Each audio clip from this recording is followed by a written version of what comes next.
Welcome students. आज हम लोग पढ़ेंगे प्रबंध के सिद्धांत। एफ.डब्ल्यू. टेलर ने 6 सिद्धांत दिया था, उनके बारे में हम लोग जानेंगे। इससे पहले हम लोग वैज्ञानिक प्रबंध क्या है, उसकी विशेषताएं क्या है, ये पढ़ चुके हैं। तो चलिए, खास में खास सबसे खास चीज है कि एफ.डब्ल्यू. टेलर ने 6 सिद्धांत दिए। कितने सिद्धांत दिए? 6 सिद्धांत दिए। तो पहले 6 सिद्धांत का नाम देख लेते हैं। पहला सिद्धांत था विज्ञान ना कि अंगूठा नियम। ठीक है। दूसरा सिद्धांत था मैत्री, फ्रेंड है ना, मैत्री का मतलब यहाँ फ्रेंड लिख सकते हैं आप, मैत्री ना कि मतभेद। तीसरा सिद्धांत था सहयोग ना कि व्यक्तिवाद। चौथा था सीमित उत्पादन के स्थान पर अधिकतम उत्पादन। पांचवा था प्रत्येक व्यक्ति का चरम कुशलता एवं संपन्नता तक विकास। और छठा था नियोजन ना कि तदर्थवाद। ठीक है। अब हम लोग इसको समझते हैं, अच्छा से समझेंगे तो सब क्लियर हो जाएगा। देखिए, पहला नियम कहता था उनका, पहला सिद्धांत क्या क्या था कि वैज्ञानिक ना कि अंगूठा नियम। अंगूठा का मतलब है कि जो बुझाए कर दो। अंगूठा का मतलब ये नहीं कि अंगूठा दिखाना है, अंगूठा का मतलब है जो बुझाए सो कर दो।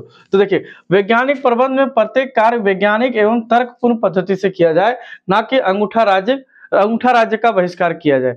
मतलब जितना भी काम करना है प्रबंध में, उसमें यह तय कर लेना है कि यह पूर्णतः वैज्ञानिक तरीके से होना चाहिए। इसका एनालिसिस कर लेना चाहिए, निष्कर्ष निकालना चाहिए, परिणाम निकालना चाहिए, उसको तुलनात्मक अध्ययन कर लेना चाहिए कि ये बेटर है या नहीं है, पहले गड़बड़ हुआ था या नहीं था। ये सारा एनालिसिस कर लिया जाए तो ही इस नियम को अपनाया जाए, ना कि अंगूठा राज्य को। अंगूठा राज्य का बहिष्कार का मतलब है कि कई बार ऐसे होता है कि हम लोग फैसले ले लेते हैं कि हाँ जो होगा देखा जाएगा, तो जो होगा देखा जाएगा नहीं होगा। इसीलिए विज्ञान ना कि अंगूठा नियम। अंगूठा नियम का मतलब है कि जो होगा देखा जाएगा, ऐसा वाला कार्य नहीं किया जाएगा। जितना भी कार्य किया जाएगा एनालिसिस करके उसका परिणाम निकाल करके देख लिया जाएगा। इसीलिए कहते हैं विज्ञान ना कि अंगूठा का नियम। सेकेंड था मैत्री ना कि मतभेद। देखिए, मैत्री का मतलब है कि सब में दोस्ती जैसा कार्य होना चाहिए, है ना, फ्रेंडशिप होता है ना आप लोग में जी। तो फ्रेंडशिप सबसे गहरा होता है, ना कि आपस में मतभेद हो जाए। देखिए कहता क्या है, इसके अंतर्गत संस्था के विभिन्न स्तरों पर पाए जाने वाली असंगतियों के अर्थात मेल न खाने वाली या प्रतिकूल स्थितियों को समाप्त करके उन्हें अनुकूल बनाया जाता है। मतलब इसके अंतर्गत क्या किया जाता है कि कई लोग काम करते हैं संगठन में, और संगठन में बहुत सारे लोग काम करेंगे तो आपस में थोड़ा बहुत तो क्या बोलते हैं, मतभेद हो ही जाएगा।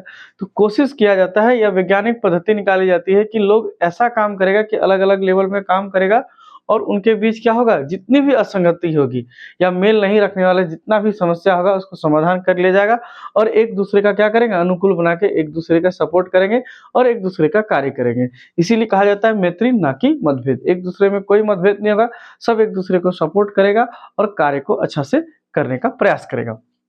नेक्स्ट है 3 कि सहयोग ना कि व्यक्तिवाद।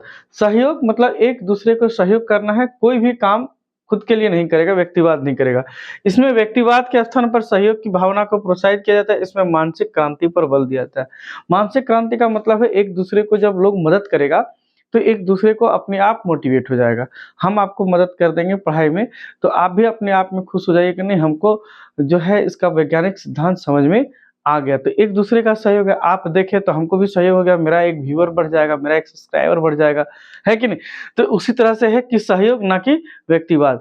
आप एक शेयर कर दीजिएगा तो व्यक्तिवाद नहीं हो जाएगा, आ जाएगा कि चलो भाई सहयोग कर दिए आप अन्य लोगों का भी, तो इसलिए आप भी एक शेयर कर दीजिए। तो एक व्यक्ति के स्थान पर सहयोग की भावना होती है, ना कि उसके अंदर किसी तरह का मतभेद होता है, और ना ही वो स्वयं के लिए काम करता है। एक तरह से ये मेंटली वर्क किया जाता है या मानसिक मोटिवेट कर दिया जाता है। इसी के अंदर मोटिवेशन भी आता है, जहाँ पे उसको मोटिवेट कर दिया जाता है कि आप जो है काम कर रहे हैं, आप लोग दोनों मिलकर ये काम बहुत अच्छा से कर रहे हैं, ठीक है, सहयोग कर रहे हैं। नेक्स्ट है कि सीमित उत्पादन के स्थान पर अधिकतम उत्पादन। यह सीमित उत्पादन का विरोध करता है। सीमित का मतलब है कि हर साल 1000 यूनिट बनेगा, ऐसा कुछ नहीं है। जितना चाहेगा उतना उत्पाद करेगा, और जितना उत्पाद करेगा उतना क्या करेगा, प्रॉफिट कमाएगा। इसलिए सीमित उत्पाद का विरोधी करता है, और जितना उत्पादन करेगा उतना ही लाभ की कामना करता है। इसीलिए कहता है कि सीमित उत्पादन के स्थान पर क्या किया जाए, जितना उत्पादन करेगा उतना लाभ पर चला जाता है, ठीक है, अधिकतम उत्पादन किया जाता है। नेक्स्ट है 5वां नंबर कि प्रत्येक व्यक्ति का चरम कुशलता एवं संपन्नता तक विकास। प्रत्येक व्यक्ति का मतलब है एक संगठन है, प्रबंधक सबसे प्रमुख व्यक्ति है, संगठन बहुत बड़ा है, इसमें बहुत सारे लोग, कर्मचारी, लेबर सब काम कर रहा है। तो क्या कहता है, श्रमिकों की भर्ती वैज्ञानिक दृष्टिकोण से किया जाता है। ऐसा व्यक्ति को कार्यस्थल पर रखा जाता है जिसे कार्य करने में रुचि हो और कार्य कर सकता हो। माने उस लोगों को वैज्ञानिक तरीके से लोगों का चयन किया जाता है। पहले परीक्षा होता है, आप लोग भी देखे होंगे कि नौकरी कैसे मिलता है, रोजगार। तो सबसे पहले फॉर्म भरिए, आपका डेटा लेगा, फिर एग्जाम लिया जाता है, फिर इंटरव्यू लिया जाता है, फिर ट्रेनिंग दिया जाता है, तब काम पर रखा जाता है। तो कहता है कि ऐसे लोगों को कार्यस्थल पर रखा जाना है जो कार्य करने में रुचि भी रखता हो और कार्य को आसानी से करता हो। इसी को कहता है प्रत्येक व्यक्ति को चरम कुशलता एवं संपन्नता का क्या किया जाएगा, विकास किया जाएगा, उसको ट्रेनिंग किया जाता है और अच्छा कार्य करवाया जाता है। ठीक है, नेक्स्ट है 6 नंबर, नियोजन ना कि तथार्थवाद। नियोजन ना कि तथार्थवाद का मतलब है कि कोई भी काम मनमाने ढंग से नहीं किया जाएगा।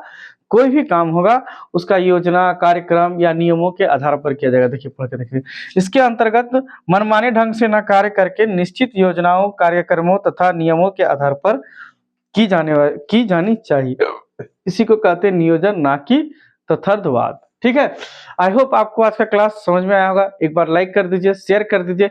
आपको कोई समस्या है तो कमेंट करिए, कम से कम इतना तो जरूर कमेंट करिए कि आप कहाँ से देख रहे हैं।